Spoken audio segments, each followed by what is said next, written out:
மழை காலங்களில் வந்து இந்த மார்பு சளி அது வந்து நிறைய ஏற்படுது. அதேமாதிரி தலைவலி, தொண்டை வலி, இந்த பிரச்சனைகள் வந்து ரொம்ப அதிகமாக இருக்குது. ஸோ அதுக்கு தனித்துவமாக ஏதாச்சும் மருத்துவம் இருக்கா? அதை தனியாக எப்படி நம்ம சால்வ் பண்ணுறது?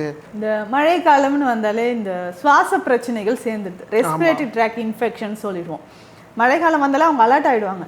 ஐயோ எனக்கு சைனசைட்டிஸ் வந்துடும், வீசிங் வந்துடும், ஆஸ்மா வந்துடும், சிஓபிடி இருக்குது அப்படின்னு நெஞ்சு சளி வந்துக்கிட்டே இருக்கும். முக்கியமாக இந்த ஏஜ்ட் பர்சன்ஸ் நிறைய பேருக்கு இந்த ப்ராப்ளம் இருக்கும்.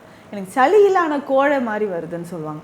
ஸோ நம்மளுடைய லங்ஸில் ஒவ்வொரு லோப்லுமே இன்ஃபெக்ஷன் வந்து சிவியராக இருந்துச்சுன்னா ப்ரீத்தே பண்ண முடியாது. ஓகே.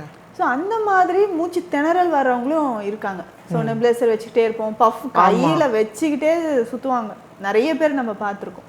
அப்போது இந்த நுரையீரல் பிரச்சனைக்கு இன்ஃபெக்ஷன் தான் மெயின் ரீசன்.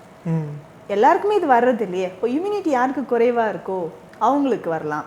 அதுக்கப்புறம் ஆக்சிஜன் லெவல் உடலில் குறைவாக இருக்குது அவங்களுக்கு வரலாம். ஆக்சிஜன் லெவல்னால் ரொம்ப ஈஸியாக நம்ம மெயின்டைன் பண்ணுற ஒரு விஷயம். ஃப்ரீயாக ஏர் நமக்கு இருக்குது, நல்லா ப்ரீத் பண்ணலாமே, அதுவே நம்ம பண்ணுறது கிடையாது.